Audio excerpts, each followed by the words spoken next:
Okay जी, आज हमारा जो सेशन है जी वो सेकंड है।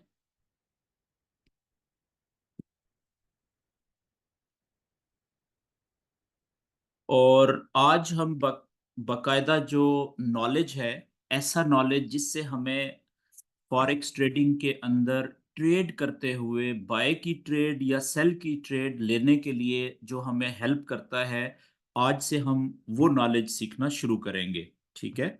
जो पहला सेशन था कल का, वो तो जस्ट एक इंट्रोडक्शन था। आपको एक बैकग्राउंड बताया गया था कि फॉरेक्स ट्रेडिंग होती क्या है, MT5 क्या होता है, बाय और सेल की ट्रेड कैसे ली जाती है। ठीक है। लॉट का साइज यानी ट्रेड का साइज क्या होता है और पेयर्स क्या होते हैं। लेकिन आज हम बकायदा जो फॉरेक्स ट्रेडिंग का नॉलेज है, जो हमें ये बताएगा कि अगर बाय की ट्रेड लेनी लेनी चाहिए तो कहाँ से लेनी चाहिए और कब लेनी चाहिए, और अगर सेल की ट्रेड लेनी चाहिए तो कहाँ से और कब लेनी चाहिए। ठीक है। ये बकायदा से आज हम नॉलेज सीखने की कोशिश करेंगे। तो थोड़ा सा पहले आपको मैं बता दूं कि जो फॉरेक्स का नॉलेज है वो दो तरह का होता है।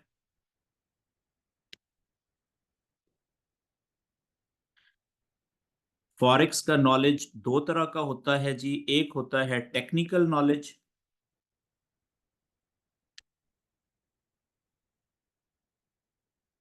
और दूसरा होता है फंडामेंटल नॉलेज।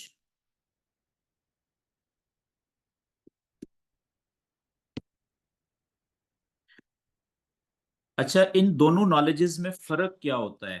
टेक्निकल जो नॉलेज है ना, इसकी पहचान ये होती है, आप इसको इजीएस्ट वे में ऐसे समझ सकते हैं कि इस नॉलेज को आप अप्लाई कर सकते हैं अपने चार्ट्स के ऊपर। कैंडल्स वाला जो चार्ट होता है ना, उसके ऊपर अप्लाई कर सकते हैं। वो नॉलेज जिसको आप चार्ट के ऊपर अप्लाई कर सकें उसे टेक्निकल नॉलेज कहते हैं। ठीक है। अगर मैं इसको लिखूं इंग्लिश में तो इसको कहेंगे कि ये आप इसको you can apply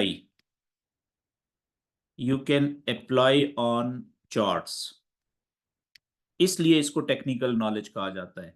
लेकिन जो फंडामेंटल नॉलेज है, इसको आप चार्ट्स के ऊपर अप्लाई नहीं कर सकते।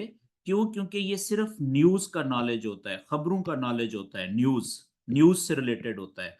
कि अगर अभी इस वक्त अमेरिका और दुनिया की किसी और कंट्री की जंग हो जाए, ठीक है, अटैक कर दे एक मुल्क किसी दूसरे मुल्क के ऊपर, तो वो जो न्यूज आएगी, जो वो मीडिया के ऊपर ट्रेडर्स को पता चलेगी, तो ट्रेडर्स का जो डिसीजन होगा ट्रेड लेने का वो डिस्टर्ब हो जाएगा। इस इवेंट की वजह से, इस इंसिडेंट की वजह से ट्रेडर हो सकता है गोल्ड को या डॉलर को बाय कर लें या सेल कर लें। तो इस तरह का जो नॉलेज होता है ना, खबरों का जो नॉलेज होता है, ठीक है, उसको हम फंडामेंटल नॉलेज कहते हैं। तो इसको भी हम कवर करेंगे अगले हमारे जो 3 से 4 सेशंस रह गए हैं।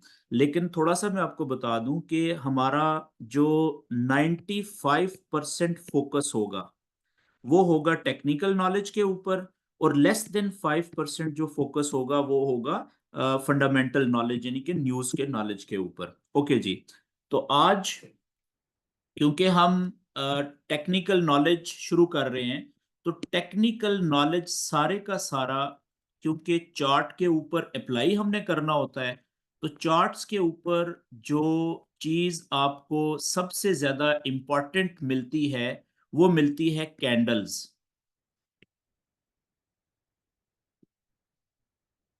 ठीक है, ये हम कल देख चुके हैं। एक जो कैंडल होती है, चाहे वो रेड कलर की हो चाहे वो ग्रीन कलर की हो, कैंडल कैंडल होती है। ठीक है, ग्रीन।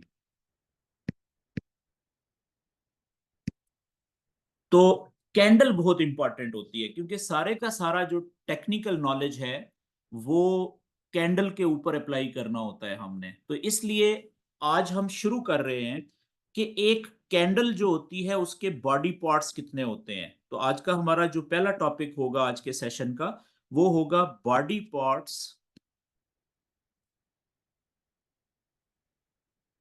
Of a candle. कि एक कैंडल के जिस्म के कितने हिस्से होते हैं। ठीक है, बहुत सिंपल है जी। बस ये चीज समझ लीजिए कि कैंडल चाहे 1 मिनट की हो, 5 मिनट की हो, 15 मिनट की हो, 30 मिनट की हो, 1 घंटे की हो, 4 घंटे की हो, 1 डे की हो, या 1 वीक की हो, ठीक है। सारी की सारी कैंडल्स एक ही तरीकाकार के मुताबिक चलती हैं, एक ही पैटर्न के मुताबिक चलती हैं। और वो पैटर्न और तरीकाकार क्या होता है कि जब भी कोई कैंडल अपने टाइम पे शुरू होती है, ओपन होती है, ठीक है। जब अपने मिसाल के तौर पे हम 1 मिनट के कैंडल की बात कर लें कि 1 मिनट कैंडल का टाइम है, जैसे ही नई कैंडल शुरू होगी, तो जिस जगह से नई कैंडल स्टार्ट होती है उस पॉइंट को हम ओपन ऑफ अ कैंडल कहते हैं, यानी opening point of a candle या ओपन ऑफ अ कैंडल। अब फॉर एग्जांपल यहां से कैंडल ओपन हुई, स्टार्ट हुई। अब अगर तो ओपनिंग पॉइंट से कैंडल ऊपर जाएगी, अगर ये ओपनिंग पॉइंट से ऊपर जाएगी, तो इसका जो कलर होगा वो ग्रीन होना शुरू हो जाएगा, सारा ये सारा कलर ग्रीन होना शुरू होगा। जितनी कैंडल ऊपर जाती जाएगी उतना इसका कलर भी साथ साथ ग्रीन होता जाएगा। ठीक है जी, ये बात क्लियर हो गई। चाहे ये जितना मर्जी ऊपर जाती रहे, ओपनिंग पॉइंट से कैंडल जितना ऊपर जाएगी उसका कलर ग्रीन होता जाएगा साथ साथ, ठीक है। लेकिन जिस जगह से ओपनिंग पॉइंट से ऊपर जाने के बाद कैंडल वापस नीचे आना शुरू होगी, अगर यहां से अब वापस नीचे की तरफ आएगी कैंडल, ठीक है, तो क्या करेगी कि फिर अपने ये जो ग्रीन कलर है ना ऊपर से, इसको ये नीचे लाएगी, लेकिन पीछे एक लाइन छोड़ के आएगी सेंटर में। किस तरीके से? ऐसे फॉर एग्जांपल यहां तक गई थी कैंडल, जब ये वापस आ रही है नीचे की तरफ तो सेंटर में ऊपर लाइन छोड़ के आएगी, ठीक है। और ये इसका ओपनिंग पॉइंट था इधर, ये इसका ओपनिंग पॉइंट है। और फॉर एग्जांपल इस कैंडल का 1 मिनट का जो टाइम है वो यहां पे पूरा हो गया इस जगह पे। तो जिस जगह पे इस कैंडल का टाइम पूरा हुआ, ठीक है, उसको हम, वहां पे ये कैंडल क्लोज हो जाएगी तो उस पॉइंट को क्लोजिंग पॉइंट या क्लोज ऑफ अ कैंडल कहेंगे। अब आप देखें कि थोड़ी देर पहले ये कैंडल यहां से शुरू हुई थी और यहां ऊपर गई थी तो इसका कलर सारा ग्रीन था, ये ऊपर तक यहां तक। लेकिन अब ऊपर से ये वापस नीचे की तरफ आ रही थी तो इस जगह पे इसका टाइम पूरा हुआ, जिस जगह पे टाइम पूरा हुआ यहां पे ये क्लोज हो गई, इस पॉइंट को हम क्लोजिंग पॉइंट कहेंगे। तो इस कैंडल की जो क्लोज हुई, इसकी जो शक्ल होगी वो कुछ इस तरीके से बनेगी चार्ट के ऊपर, ठीक है। कि जिसका ये वाला जो ओपनिंग पॉइंट है, ओपनिंग पॉइंट से लेके क्लोजिंग पॉइंट तक का जो फासला है ये कलरफुल पार्ट होगा और इसका कलर क्या होगा जी? ग्रीन कलर होगा, ठीक है। इस तरह की शेप आपको चार्ट के ऊपर नजर आएगी। लेकिन अगला क्वेश्चन ये है कि फॉर एग्जांपल कि ये कैंडल यहां पे क्लोज ना होती, अगर ये वापस नीचे आ जाती, फॉर एग्जांपल ये इस तरह से होता कि ओपन यहां पे हुई थी, यहाँ पे ओपन हुई थी, ओपन होने के बाद ये यहां तक ऊपर गई थी, ठीक है। और जब ऊपर गई थी तो इसका सारा कलर जो है वो इस तरह से ग्रीन था ऊपर तक, यहां तक। फिर ऊपर से वापस इसने अपना कलर खींचना शुरू किया नीचे की तरफ, ग्रीन कलर नीचे आना शुरू हुआ, ठीक है। और ऊपर की तरफ इसका एक सेंटर में ये लाइन रह गई यहां तक। अब जैसे ही ओपनिंग पॉइंट से नीचे जाएगी ना कैंडल, तो इसका कलर रेड होना शुरू हो जाएगा, ठीक है, ये इस तरीके से। फॉर एग्जाम्पल अब इसका जो टाइम पूरा हुआ है कैंडल का वो यहां पे हुआ है इस जगह पे, तो जिस जगह पे इसका टाइम पूरा होगा वहां पे ही ये कैंडल क्लोज हो जाएगी, ठीक है। अब इसकी जो शक्ल आपको नजर आएगी चार्ट के ऊपर वो इस तरीके से नजर आएगी। तो याद रखने वाली बात यह है कि जब भी कोई कैंडल जिस पॉइंट से ओपन होती है यानी शुरू होती है, ठीक है, उसको हम ओपनिंग पॉइंट कहते हैं। और ओपनिंग पॉइंट से कैंडल अगर ऊपर जाएगी तो ग्रीन कलर, नीचे जाएगी तो रेड कलर। फॉर एग्जाम्पल ये होता है कि ये कैंडल यहां से ओपन होने के बाद पहले यहां तक गई, तो ये सारा कलर इसका ग्रीन आया था। ठीक है, ये सारा ग्रीन कलर यहां तक आया था ऊपर तक। लेकिन फिर क्या हुआ कि यहां से इस पॉइंट से प्राइस वापस नीचे गिरी, तो ग्रीन कलर खत्म हो जाएगा, सिकुड़ना शुरू हो जाएगा, नीचे आएगा, और सेंटर में एक ये लाइन रह जाएगी जो जिसको आप ट्रेसेस कह लें या कदमों के निशान कह लें, जो ये बताएगी कि ये कैंडल यहां तक आई थी थोड़ी देर पहले ग्रीन कलर के साथ। तो अब फॉर एग्जांपल कि ये कैंडल वापस नीचे चली गई ओपनिंग पॉइंट से, तो जो जो ये नीचे जाती जाएगी इसका कलर जो है वो रेड होता जाएगा। यहां से ये नीचे ओपनिंग पॉइंट से नीचे गई है जहां तक, तो ये रेड कलर हो गया। और एज्यूम करें कि जब ये इस पॉइंट तक नीचे जाने के बाद जब ये वापस ऊपर आना शुरू हुई, ऊपर आ रही थी, तो इसने रेड कलर वापस खींच लिया ना अपना। जिस वक्त इसका टाइम पूरा हुआ, तो ये कैंडल थी फॉर एग्जांपल इस जगह के ऊपर, तो यहां पे इसका टाइम पूरा हुआ और ये क्लोज यहां पे हो गई। तो अब इसकी जो फाइनल शेप नजर आएगी चार्ट के ऊपर, वो कुछ इस तरीके से नजर आएगी कि क्योंकि ये ओपन ऊपर हुई और क्लोज नीचे आके हुई है, तो इसका जो कलर होगा, ठीक है, ओपनिंग पॉइंट से लेके क्लोजिंग पॉइंट तक, वो क्या होगा जी, अब कलर इसका होगा रेड। क्यों? क्योंकि ओपन ऊपर हुई और क्लोज नीचे हुई, प्राइस नीचे आके क्लोज हुई है। जब भी कोई कैंडल ओपन ऊपर हो और क्लोज नीचे हो, तो उसका जो कलर होगा वो रेड होगा। लेकिन इंपॉर्टेंट बात यह है कि इस कैंडल के, आप देखें कि जब टाइम इसका चल रहा था तो ये पीक पॉइंट पे यहां तक गई थी। तो ये जो इसका पीक पॉइंट है ना, इस कैंडल के इस पीक पॉइंट को हम कहते हैं high point of a candle या हाई ऑफ अ कैंडल। इसी तरीके से ये जो नीचे वाला पॉइंट है, इस पॉइंट को हम कहते हैं लो ऑफ अ कैंडल या लो पॉइंट ऑफ अ कैंडल। तो एक जो कंप्लीट कैंडल होती है उसके ये चार पॉइंट्स हो सकते हैं। कौन कौन से? एक वो पॉइंट जहां से कैंडल ओपन होती है, स्टार्ट होती है। एक वो पॉइंट जहां पे कैंडल क्लोज होती है। ये दो पॉइंट तो लाजम होते हैं, लेकिन एक कंप्लीट या मुकम्मल कैंडल वो होती है जिसके ये चार पॉइंट्स हो, यानी लो पॉइंट भी हो और हाई पॉइंट भी हो। अब याद रखने वाली जो इंपॉर्टेंट बात वो ये है कि जब कोई कैंडल क्लोज हो जाए, जब कोई कैंडल क्लोज हो जाए, ठीक है, तो उसका जो ओपनिंग पॉइंट से लेके क्लोजिंग पॉइंट तक का जो फासला होता है, इसको हम कहते हैं बॉडी ऑफ अ कैंडल।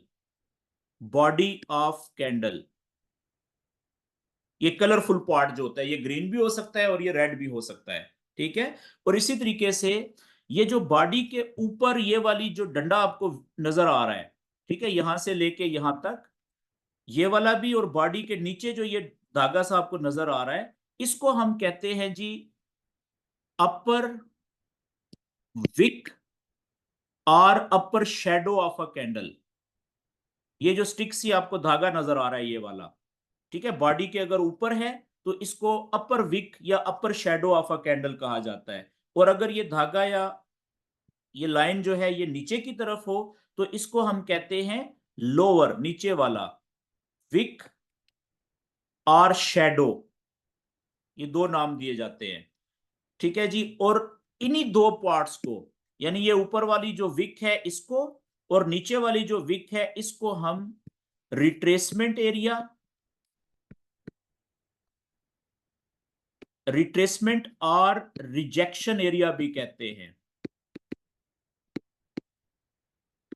ठीक है, ये ऊपर वाला है बॉडी के ऊपर, ऊपर वाले के पीछे हम अपर लगा देते हैं, और ये नीचे वाला जो है इसके नीचे हम पीछे पहले लोअर लगा देंगे, नीचे वाला रिजेक्शन और रिट्रेसमेंट एरिया।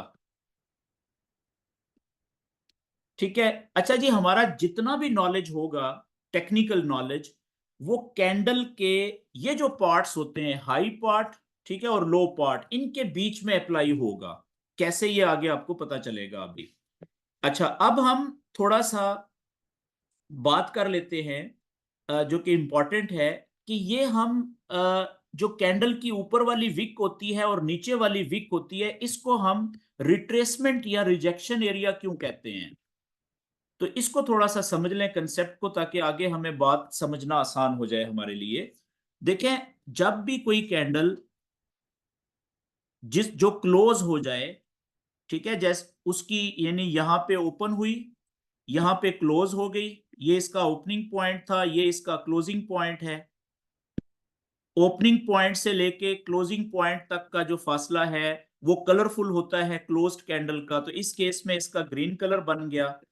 अब एज्यूम कर लें कि ये कैंडल गई थी पहले ऊपर यहां तक, ठीक है, ये इसका हाई पॉइंट है, और नीचे भी आई थी फॉर एग्जांपल यहां तक, तो ये इसका लो पॉइंट है, ठीक है। तो अब आप देखिएगा कि फाइनल शक्ल तो ये बनी ना कैंडल की, लेकिन ओपनिंग पॉइंट से जब ये कैंडल नीचे आई थी, ठीक है, पहले इसको देख लेते हैं। तो यहां तक क्यों आई थी लो पॉइंट तक नीचे? इसलिए आई थी ना क्योंकि सेलर जो है वो ज्यादा थे, सेलर्स वर इन कंट्रोल, ठीक है, इसलिए वो प्राइस को यहां तक पहले नीचे लेके आए थे। लेकिन फिर क्या हुआ कि इस पॉइंट से ज्यादा नीचे वो सेलर्स भी प्राइस को नहीं लेके जा सके। क्यों? इसलिए कि ये जो लेवल था ना, ये वाली जगह लो पॉइंट, शायद यहां पे बहुत ज्यादा बायर्स इंतजार कर रहे थे। वो इस इंतजार में बैठे हुए थे कि जैसे ही प्राइस यहां पे आएगी इस लेवल पे, यहां से हम बाय की ट्रेड में इंटर होंगे।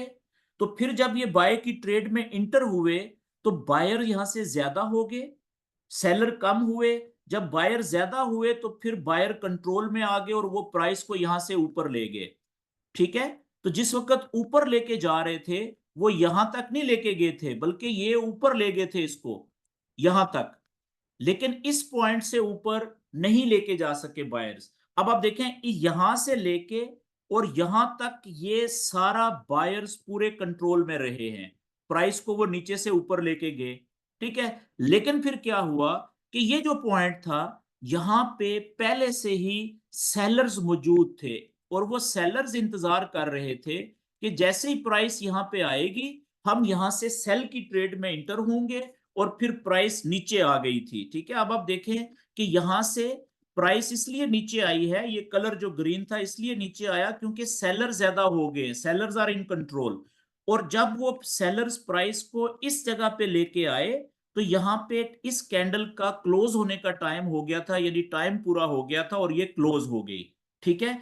अब ये जो ऊपर वाला एरिया है, बॉडी के ऊपर वाला, यहां से यहां तक एरिया, ठीक है, इस एरिया में प्राइस ने एक दफा जितना ऊपर गई है, दूसरी दफा उतना वापस आई है, रिजेक्ट भी हुई है। इसी तरीके से ये जो नीचे वाला विक वाला एरिया है रिट्रेसमेंट वाला, इसमें भी प्राइस जितना ऊपर गई उतना वापस आई, ठीक है, इसलिए इसको रिजेक्शन और रिट्रेसमेंट वाला एरिया बोलते हैं, ठीक है। ये बड़ा इंपॉर्टेंट होता है, ये आगे आपको समझ लगेगा जो आगे हम सीखने की कोशिश करेंगे नॉलेज, ठीक है जी। तो आगे चलते हैं जी। अब मैं बस एक चीज आपको यहाँ पे लिख के बताऊंगा और उसके बाद हम डायरेक्ट चार्ट के ऊपर चलेंगे कि जो हम टेक्निकल नॉलेज हम अपने चार्ट के ऊपर अप्लाई करेंगे ना, वो हम करेंगे 4 आवर्स के चार्ट के ऊपर। पेयर कोई भी हो, किसी भी पेयर का आप चार्ट ओपन करें, तो आपने 4 आवर्स का चार्ट ओपन करना है सबसे पहले, ठीक है। तो उसके ऊपर आपने कौन सा नॉलेज इस्तेमाल करना है? उस नॉलेज का नाम है जी सपोर्ट एंड रेजिस्टेंस।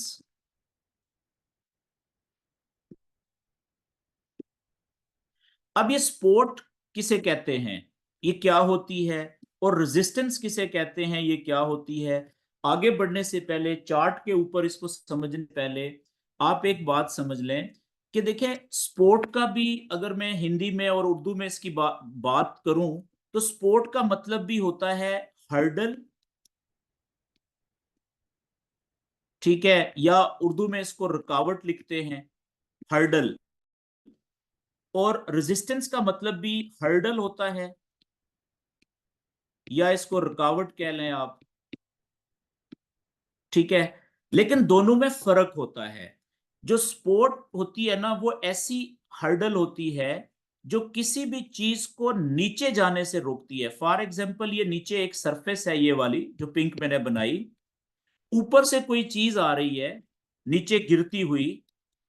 अगर ये नीचे जो दीवार मैंने पिंक बनाई है, ये इस चीज को मजीद नीचे गिरने से रोक दे, तो इसको हम, ये ऐसी रुकावट थी या हर्डल थी जो नीचे थी, जिसने सपोर्ट का किरदार अदा किया और प्राइस को या कैंडल्स को नीचे गिरने से रोक दिया। तो तब हम इस लेवल को सपोर्ट का लेवल कहेंगे। क्यों? क्योंकि इसने कैंडल्स को नीचे जाने से रोक दिया। तो अब ये सपोर्ट का किरदार अदा किया इस लेवल ने।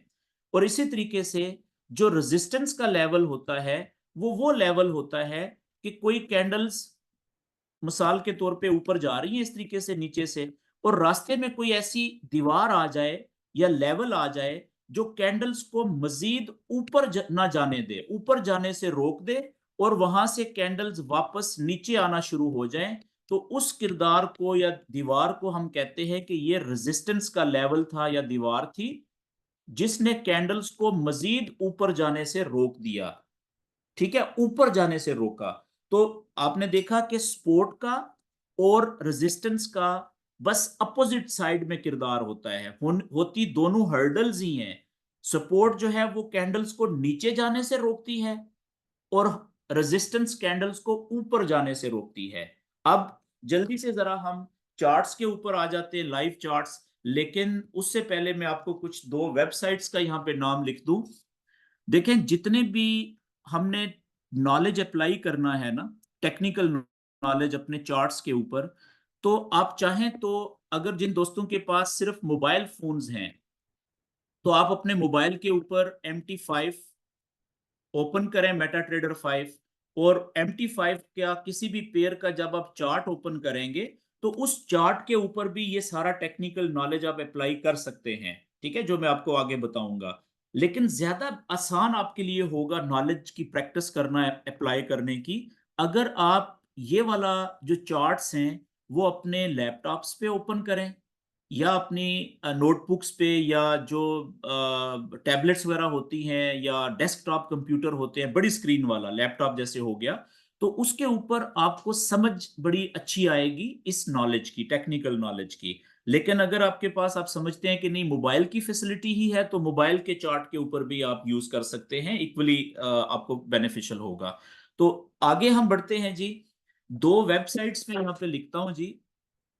एक वेबसाइट है, आप सब दोस्त नोट कर लें, www.tradingview, TRADING, trading, VIEW, tradingview.com। ये एक वेबसाइट है। और एक दूसरी वेबसाइट में यहां पे लिख देता हूं, investing.com। अब दुनिया में जितने भी फॉरेक्स ट्रेडिंग के पेयर्स हैं, उनके जो लाइव फीड आती है ना, चार्ट जो लाइव चल रहा होता है, प्राइस जो आ रही होती है, वो दुनिया में ज्यादातर ट्रेडर इन दो वेबसाइट्स की इस्तेमाल करते हैं। पहले नंबर पे ये है tradingview.com। सबसे ज्यादा ट्रेडर्स पूरी दुनिया में इस वेबसाइट्स के चार्ट इस्तेमाल करते हैं या देखते हैं टेक्निकल नॉलेज इस्तेमाल करने के लिए। और दूसरे नंबर पे ये आती है। ठीक है, तो आप ये नोट कर लें। अब मैं आपको इन दोनों में से किसी एक वेबसाइट के ऊपर लेके चलता हूं।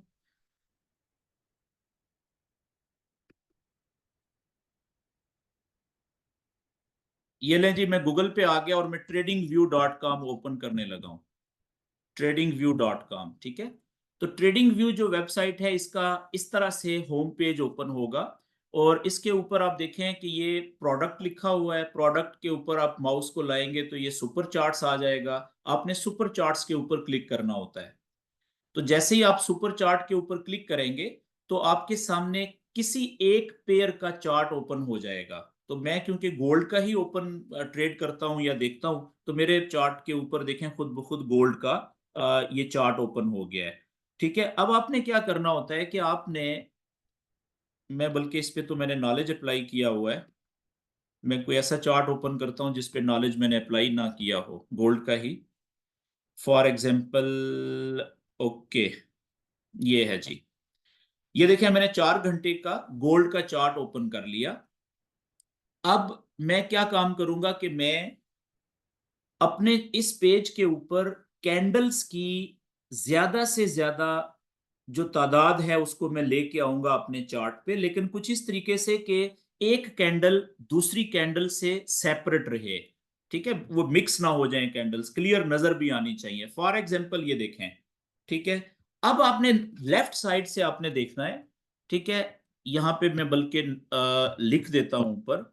अब आप देखें कि आपने ऐसे पॉइंट्स नोट करने हैं लेफ्ट साइड से कि आप देखें ये प्राइस यहां से ऊपर से इस जगह से प्राइस नीचे गिरी थी, लेकिन इस पॉइंट से नीचे नहीं जा सकी, यहां से इस पॉइंट से नीचे नहीं जा सकी। ठीक है, तो इसका मतलब हुआ कि ये वाला पॉइंट ऐसा था कि यहां से एक दफा प्राइस वापस ऊपर चली गई, फिर वापस नीचे आती है, तो उसी पॉइंट ने, ठीक है, उसी दीवार ने, आप देखें दूसरी दफा भी प्राइस को नीचे नहीं जाने दिया यहां से। तो जब यहां से प्राइस ऊपर उठ गई तो इसको हम, इस लेवल को हम क्या कहेंगे, इसको कहेंगे कि ये सपोर्ट का लेवल है।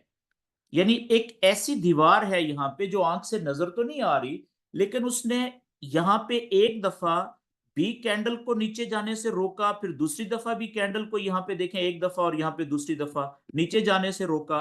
तो हम क्या करेंगे कि अगर इसी लेवल को सीधा ऐसे आगे की तरफ बना लें, ठीक है, तो इसका मतलब क्या होगा कि कल को जब कभी प्राइस ऊपर से नीचे आएगी, जब कभी, तो जब इस दीवार को टक्कर मारेगी, तो जैसा यहां पे एक दफा और दो दफा कैंडल्स को इसी सपोर्ट के लेवल ने नीचे जाने नहीं दिया, हो सकता है कि जब यहां पे दोबारा से प्राइस इसी लेवल को टकराए तो यहां से भी प्राइस नीचे ना जा सके और यहां से वापस ऊपर उठ जाए। ठीक है जी, ओके। अब वापस पीछे चलते हैं जी, कि यहां पे आप देखें, एक तो देखें यहां पे सपोर्ट का लेवल था कि कैंडल ऊपर से नीचे आई थी, लेकिन इस पॉइंट से नीचे नहीं जा सकी, और इसी लेवल ने आगे भी प्राइस को नीचे जाने से रोक दिया। फिर से फिर क्या हुआ, आप देखें कि यहां से प्राइस फिर वापस नीचे आई थी, ठीक है, लेकिन इस पॉइंट से नीचे नहीं जा सकी यहां से। इसका मतलब है ये भी जो लेवल था यहां पे इसने भी सपोर्ट का किरदार अदा किया। फिर आप देखें कि ये जगह जो है, ठीक है, ये प्राइस नीचे आ रही थी, लेकिन इस जगह से नीचे नहीं आ सकी, तो ये भी सपोर्ट का लेवल था। और इसी को अगर आगे चलाएं सीधा, तो आप देखें इसी लेवल ने सिर्फ यहां पे नहीं बल्कि इस जगह पे भी प्राइस को नीचे नहीं जाने दिया, वापस ऊपर धकेल दिया। फिर इस जगह पे नहीं सिर्फ, बल्कि यहां पे भी आप देखें प्राइस आई थी, इसी दीवार को टक्कर मार के सपोर्ट की को यहां से वापस ऊपर उठ गई थी। ठीक है, तो अब आप देखें कि ये भी स्पोर्ट का लेवल है, ये भी स्पोर्ट का लेवल है, ये भी स्पोर्ट का लेवल है। ये तो मैंने बड़े स्पोर्ट के लेवल आपके सामने मार्क किए ना, छोटे लेवल भी हैं। कैसे, ये देखें ये वाला, ये एक लेवल ये वाला भी है, एक लेवल ये वाला भी है यहां पे, ठीक है, एक लेवल ये भी है छोटा। तो और अगर आप लाइव कैंडल की बात कर लें, ये वाली जो लाइव कैंडल चल रही है इसके पीछे देखें ये भी लेवल है, दो कैंडल्स 4-4 घंटे की इस जगह से नीचे नहीं जा सकी, जो क्लोज हो चुकी हुई है पहले। ठीक है जी, तो इस तरह से आपने अपने 4 घंटे के चार्ट के ऊपर हर वो जगह जहां से कैंडल्स नीचे जाते हुए रुकी थी और वहां से वापस ऊपर की तरफ चली गई थी, उस जगह को आपने मार्क कर लेना होता है, लेवल बना के, एक दीवार बना के अपने चार्ट के ऊपर। तो उस लेवल को हम सपोर्ट का लेवल कहते हैं। ठीक है, ये आगे मैं आपको, अभी तो मैं पेन से मार्क कर रहा हूं, आगे आपको मैं बताता हूं कि आपने कैसे प्रॉपर तरीके से मार्क करने हैं। ठीक है, अच्छा, इसी तरीके से ये हो गए सारे सपोर्ट के लेवल्स। अब आप देखिएगा कि मैं आपको रेजिस्टेंस के लेवल बताने लगा हूं, कि रेजिस्टेंस के लेवल वो लेवल होते हैं जो कैंडल्स को ऊपर जाने से रोकते हैं।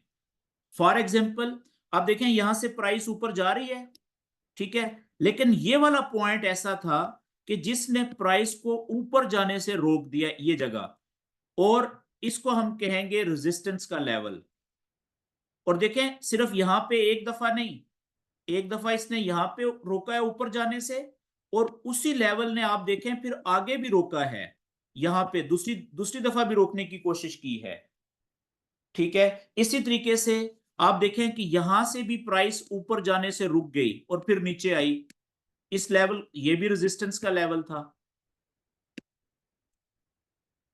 इसी तरीके से आप देखें ये लेवल, ये भी रेजिस्टेंस का लेवल है। और फिर ये वाला लेवल देखें कितना बड़ा रेजिस्टेंस का लेवल है। ठीक है, और ये वाला भी रेजिस्टेंस का लेवल है, ये वाला भी देखें रेजिस्टेंस का लेवल है। तो इस तरीके से हर वो जगह जहां से प्राइस ऊपर जाते हुए रुक गई और नीचे चली गई, उस लेवल को हमने मार्क करना होता है, वो रेजिस्टेंस का लेवल कहलाता है। अब हम इसको जरा प्रॉपर तरीके से मार्किंग का तरीका आपको बताता हूं मैं।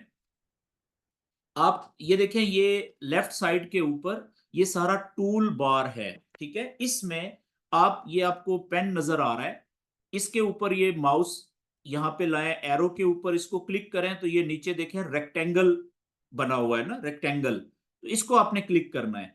तो खाली जगह के ऊपर आप माउस को ड्रैग करके जब इस तरह से ऊपर नीचे करेंगे, रेक्टेंगल को सिलेक्ट करने के बाद, तो ये दीवार बन जाएगी लेवल। इसकी आप मोटाई और चौड़ाई लंबाई अपने हिसाब से कम ज्यादा कर सकते हैं। तो आप इसके कलर भी जो है वो चेंज कर सकते हैं। यहाँ से ऊपर देखें ये पट्टी आ गई है, इसमें ये जो डब्बा है इसका कलर चेंज कर लें, आप रेड कलर कर दें। ठीक है, कुछ भी कलर जो आप रखना चाहें आप कर सकते हैं। तो अब मैं क्या करूंगा कि ये जो लाइव कैंडल, आपने सपोर्ट और रेजिस्टेंस के लेवल बनाने कैसे होते हैं अपने चार्ट के ऊपर, वो मैं आपको तरीका बताने लगा हूं। आपने करना क्या होता है कि आपने देखना होता है कि जो लाइव कैंडल चल रही है 4 घंटे वाली, कम से कम 4 घंटे वाली लाइव कैंडल देखें, राइट साइड पे ये चल रही है ना इधर। ठीक है, अब ये कैंडल जो है अभी इसका टाइम पूरा नहीं हुआ, क्लोज नहीं हुई, लेकिन हम इसका ओपन यहां पे हुई थी, हमें सिर्फ ओपनिंग पॉइंट का पता है। याद रखें कि जो कैंडल क्लोज नहीं हुई, लाइव चल रही है, उसके ऊपर हमने नॉलेज अप्लाई नहीं करना। नॉलेज हमेशा उस कैंडल पे अप्लाई होता है जो क्लोज हो चुकी हो, जिसकी शक्ल चेंज नहीं होनी। ठीक है, क्योंकि वो क्लोज हो चुकी है। लेकिन इस लाइव कैंडल से जो पिछली कैंडल है, आप देखें ये वाली, वो तो क्लोज हो चुकी है ना। ये मैं थोड़ा सा और जूम इन कर रहा हूं ताकि आपको क्लियरली नजर आए। ठीक है, ये देखें ये वाली पिछली कैंडल, ये भी 4 घंटे की कैंडल है। लेकिन आप देखें कि ये, इसका जो लो पॉइंट है वो ये है, इस लो पॉइंट से नीचे नहीं जा सकी। एग्जैक्ट उसी लेवल के सामने उससे जो पिछली कैंडल थी, वो भी इसी लेवल से नीचे नहीं जा सकी थी। तो हम क्या करेंगे कि यहां पे हम एक लेवल बनाएंगे सपोर्ट का। ये वाली कैंडल एक, और ये अगली दूसरी कैंडल के लो पॉइंट को कनेक्ट करके, ये देखिए मैंने एक बारीक सी दीवार बना दी है।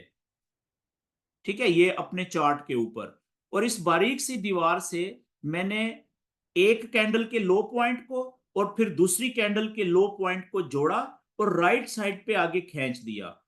क्यों? ये देखे, ये मैंने लेवल इसलिए बना दिया यहां पे कि जिस तरीके से ये जो दीवार थी, इसने एक कैंडल को नीचे जाने से यहां पे रोका, दूसरी कैंडल को 4 घंटे वाली को नीचे जाने से सेम उसी जगह पे रोका। तो एन मुमकिन है, हो सकता है कि ये जो लाइव कैंडल अभी चल रही है या इससे आगे चलने वाली कोई भी कैंडल, जब वो भी इस लेवल को टक्कर मारेगी, तो हो सकता है कि ये लेवल कैंडल को नीचे जाने से उसी तरीके से रोकने में कामयाब हो जाए जैसे पहले दो कैंडल्स को रोक, नीचे नहीं जाने दिया इस लेवल ने। ठीक हो गया जी। तो ये हमारा जो कैंडल अब ये वाली या इससे आगे जो भी कैंडल नीचे आएगी, तो उसके लिए ये हमारा पहला सपोर्ट का लेवल है जो कैंडल को नीचे जाने से रोकने की कोशिश करेगा। तो इसको हम क्या कहेंगे, ये हमारा सपोर्ट 1 है, पहला लेवल सपोर्ट का। अच्छा, अगर कैंडल इस पहले लेवल को तोड़ के नीचे चली गई, तो फिर दूसरा जो सपोर्ट का लेवल होगा, ये देखें, ये नीचे, ये पीछे, फिर ये दो कैंडल्स इस पॉइंट से नीचे नहीं जा सकी थी। तो हमारा जो दूसरा सपोर्ट का लेवल होगा, वो हम कहां पे बनाएंगे, वो हम ये पीछे आएंगे नीचे, और हम देखेंगे कि इन दो कैंडल्स के बाद माजी में नजदीक तरीन कौन सी कैंडल्स थे जो किस पॉइंट से नीचे नहीं जा सकी थी। तो आप देखें कि ये वाला पॉइंट बन रहा है दो कैंडल का, जो कि इससे नीचे नहीं जा सकी थी। ये एक सेकेंड, ये मैं मोटाई जो लेवल की छोटी कर देता हूं, ये यहां पे, ये देखें ये वाला लेवल। तो ये हमारा दूसरा सपोर्ट का लेवल होगा। अगर कैंडल पहला सपोर्ट का लेवल तोड़ के नीचे आई, तो फिर हम ये उम्मीद रखेंगे कि ये दूसरा सपोर्ट का लेवल कैंडल को नीचे जाने से रोकेगा, और यहां से हो सकता है कैंडल्स वापस ऊपर चली जाए। जिस तरीके से माजी में देखें, ये दो कैंडल्स इस लेवल को तोड़ के नीचे नहीं जा सकी थी। ठीक हो गया जी। इसी तरीके से अगर ये दूसरा लेवल भी कैंडल ऊपर से नीचे आए, पहला लेवल भी सपोर्ट का तोड़ दे, नीचे आ जाए, और दूसरा लेवल भी तोड़ दे, नीचे आगे आ जाए, तो फिर हमारे चार्ट के ऊपर तीसरा जो सपोर्ट का लेवल है हमने वो भी बना के रखना है। तो तीसरा सपोर्ट का लेवल कहां पे, इसी को मैं कॉपी कर लेता हूं जी, ये क्लोन कर लेता हूं। अब आप देखें तीसरा जो सपोर्ट का लेवल होगा ना अगला, वो मुझे यहां पे नजर आ रहा है, ये इस जगह पे। अब देखें ये कितनी सारी कैंडल्स इस लेवल से नीचे नहीं जा सकी थी। ठीक है, तो इसको मैं आगे राइट साइड पे लंबा कर लेता हूं। ये तीसरा लेवल होगा सपोर्ट का। इसी तरीके से अगर ये तीसरा लेवल भी सपोर्ट का टूट गया, तो फिर एक या दो लेवल्स आपने, 4 से 5 लेवल आपने बना के रखने होते हैं अपने चार्ट के ऊपर, 4 घंटे के चार्ट के ऊपर सपोर्ट के। तो फिर अगला देखें सपोर्ट का लेवल ये बड़ा अच्छा मिल रहा है यहाँ पे, ठीक है, ये वाला। और अगर ये भी सपोर्ट का लेवल टूट गया, तो इसके नीचे कहां पे मिलेगा जो कैंडल को मजीद नीचे जाने से रोकेगा।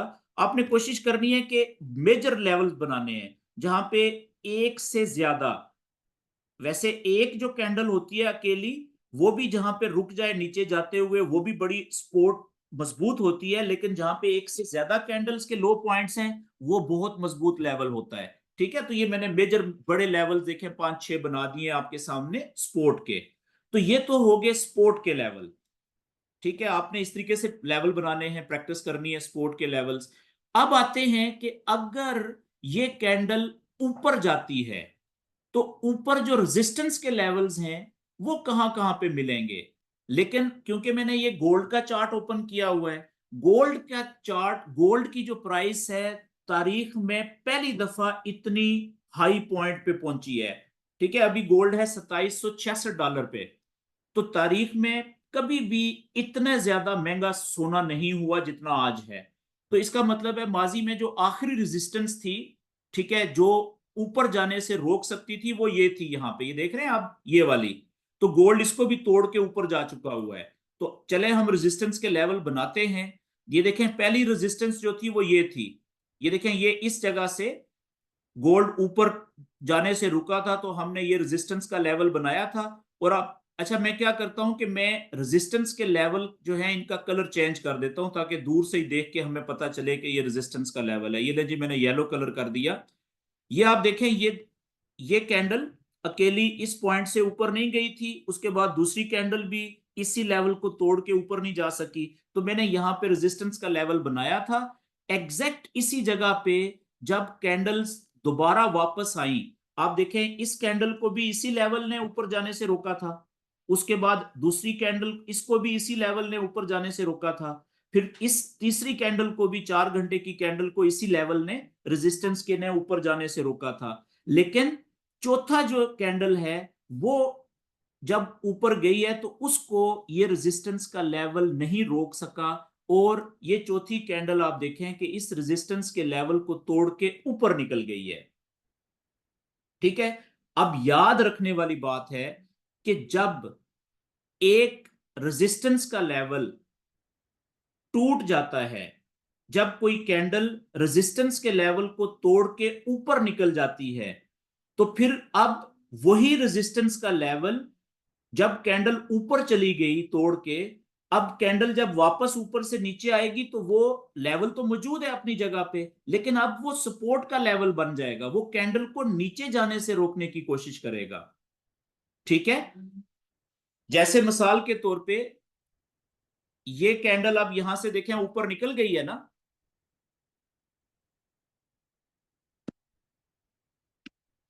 अब ये कैंडल जब ऊपर चली गई है, ये रेजिस्टेंस के लेवल, ये पहले देखें यहां पे ये लेवल था रेजिस्टेंस का, यहां पे भी रेजिस्टेंस का लेवल था, कैंडल्स को ऊपर जाने से रोका था।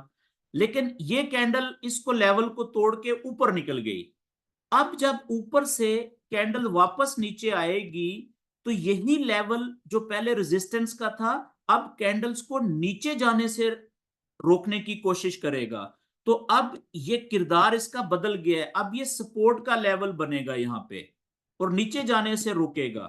ठीक है, और अगर ये रोकने में कामयाब हो गया कैंडल को, ठीक है, कि यहां से इसने कैंडल्स को नीचे जाने से रोक दिया, तो जब यहां से कैंडल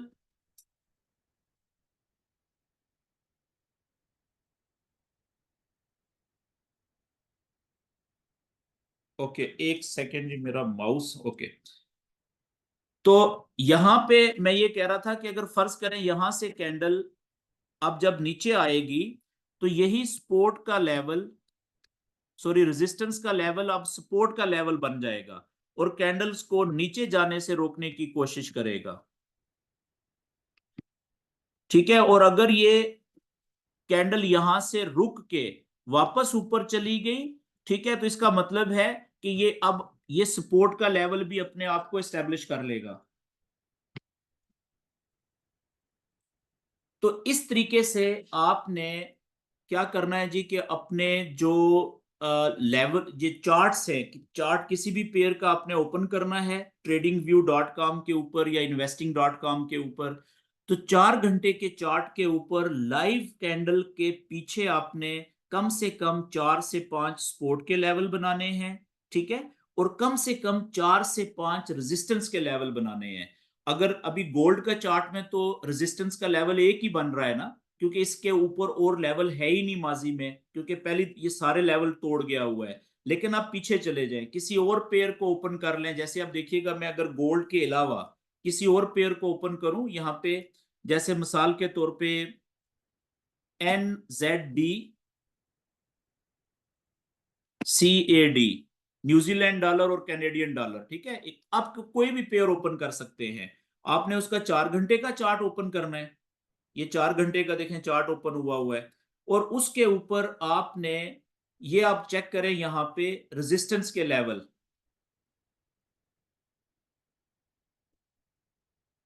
ये आप देखें ये प्राइस ऊपर गई थी, इस पॉइंट से ऊपर नहीं जा सकी थी। ठीक है, या इधर देख लें नजदीक में, ये प्राइस ऊपर गई थी लेकिन इस पॉइंट से ऊपर नहीं जा सकी, तो यहां पे आप रेजिस्टेंस का लेवल बनाना शुरू कर दें, ये इस जगह के ऊपर। और फिर देखें प्राइस जब नीचे आई है वापस ऊपर गई है, देखें उसी रेजिस्टेंस के लेवल ने प्राइस को फिर ऊपर जाने से रोक दिया है। इसी तरीके से ये देखें ये वाला, ठीक है, ये वाली जगह, ये प्राइस नीचे से ऊपर गई थी लेकिन इस जगह से ऊपर नहीं जा सकी, तो आप यहां पे रेजिस्टेंस का लेवल बनाएं, ये इस जगह पे।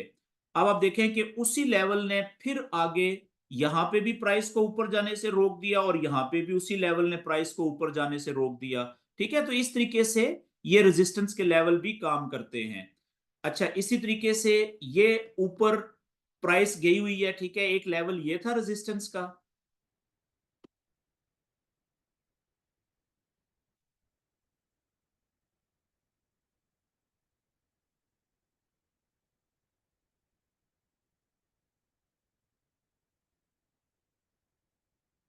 ये जी एक लेवल ये था रेजिस्टेंस का, देखें यहाँ पे ये टूट गया था, ठीक है, ये वाला। तो अब ऊपर वाला एक ये बन गया, हम ये भी बना लेंगे। तो इस तरीके से आपने चार्ट ओपन करना है जी कोई भी किसी भी पेयर का, ठीक है, और उसके ऊपर आपने इस तरीके से रेजिस्टेंस के और सपोर्ट के लेवल बनाने की प्रैक्टिस करनी है।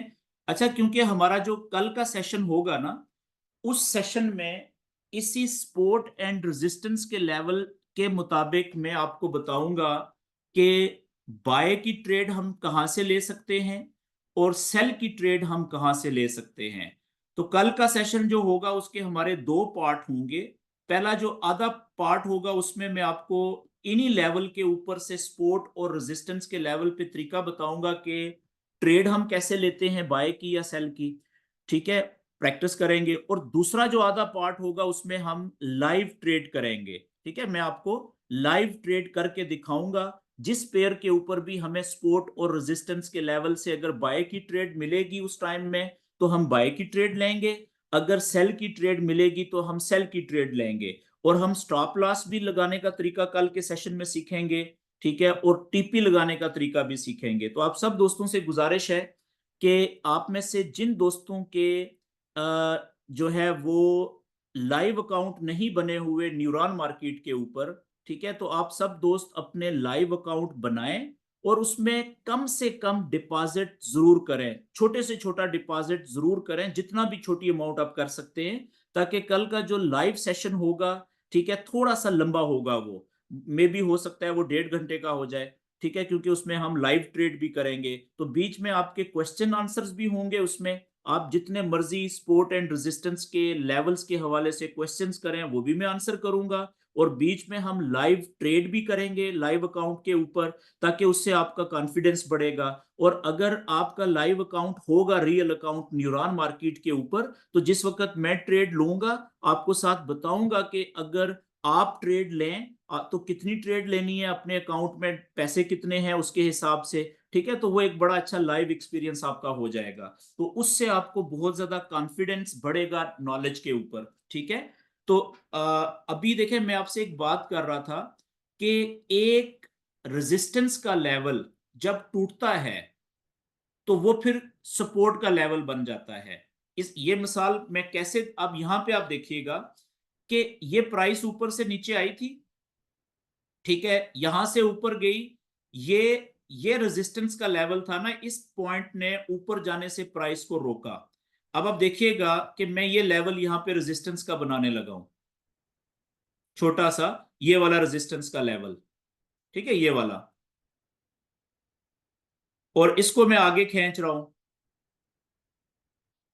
अब देखें यहां पे ये जो लेवल है ये रेजिस्टेंस का लेवल है, देखें यहां पे इसने प्राइस को ऊपर जाने से रोका, नीचे आ गई प्राइस, और फिर यहां से भी इसने सक्सेसफुली रोक दिया ऊपर जाने से, प्राइस नीचे आ गई।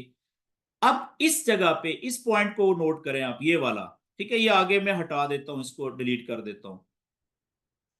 यहां पे आप देखें कि इस जगह पे ये जो रेजिस्टेंस का लेवल था ये ब्रेक हो गया, कैंडल्स इसको तोड़ के ऊपर चली गई, लेकिन जब कैंडल्स ऊपर चली गई तो अब जब वापस ऊपर से आई है तो यही लेवल थोड़ी देर पहले यहां पे रेजिस्टेंस का किरदार अदा कर रहा था, लेकिन अब वही रेजिस्टेंस का लेवल टूटने के बाद जब कैंडल्स नीचे आई हैं तो वो देखें अब सपोर्ट का किरदार अदा कर रहा है, उसने पहली दफा भी कैंडल्स को नीचे जाने से रोक दिया सपोर्ट के तौर पे इस जगह के ऊपर। ये आप देखें, पहले ये था इधर रेजिस्टेंस का लेवल, यहां पे भी, और यहां पे भी रेजिस्टेंस का किरदार अदा किया, इस जगह पे भी देखें ऊपर जाने से रोक दिया।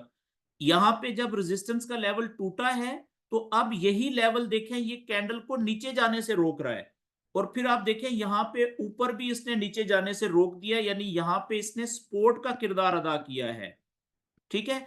अब जब सपोर्ट का लेवल इस जगह पे टूट गया, अब आप देखिएगा यही लेवल जो सपोर्ट का टूटा है आगे कैंडल्स के लिए रेजिस्टेंस का किरदार अदा कर रहा है, यानी कैंडल्स को ऊपर जाने से रोक रहा है, ठीक है। तो इस तरह से ये जो लेवल्स होते हैं ये अपना कैरेक्टर चेंज करते रहते हैं, सपोर्ट का लेवल जब टूटता है आगे चल के वो रेजिस्टेंस का लेवल बन जाता है, रेजिस्टेंस का लेवल जब टूटता है तो आगे चल के वो सपोर्ट का लेवल बन जाता है, ये देखें आप यहाँ पे, ठीक है, ये देखें ये सपोर्ट का लेवल था, यहाँ पे टूटा, प्राइस नीचे आई, फिर प्राइस ऊपर गई है तो वो देखें दोबारा रेजिस्टेंस के तौर पे काम किया, ऊपर जाने से रोक दिया, फिर नीचे आ गई, फिर यहाँ पे आप देखें उसने रेजिस्टेंस के तौर पे दोबारा रोका, फिर प्राइस नीचे आ गई, फिर ऊपर गई, फिर रेजिस्टेंस के तौर पे रोका और फिर प्राइस नीचे आ गई, ठीक है। तो इसी तरीके से ये नीचे लेवल एक बनाया आप, ठीक है, ये वाला जो लेवल चल रहा है, अब ये देखें कितनी दूर से चलता आ रहा है, ये वाला लेवल, ये देखें यहां पे स्पोर्ट,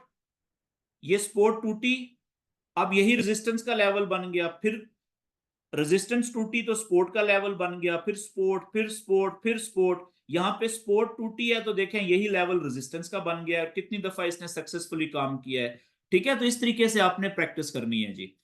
तो ओके जी, एक जरूरी दोबारा मैं बात कर दूं कि कल का जो हमारा सेशन होगा वो थोड़ा सा लंबा सेशन होगा, उसके अंदर हमने 3 चीजें कवर करनी है।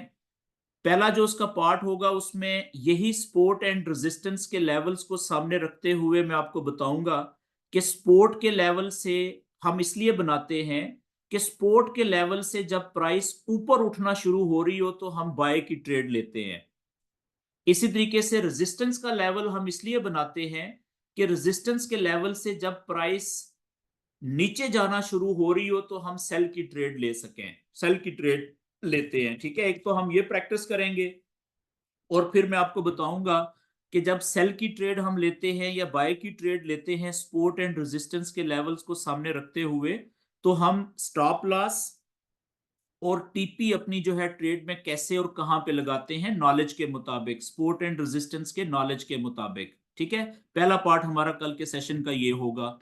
दूसरा जो पार्ट होगा वो उसमें हम लाइव ट्रेड करेंगे, सपोर्ट एंड रेजिस्टेंस के लेवल को सामने रख के मैं आपके सामने आपको बताऊंगा कि यहां से आपको इस वक्त ट्रेड मिल रही है बाय की या सेल की।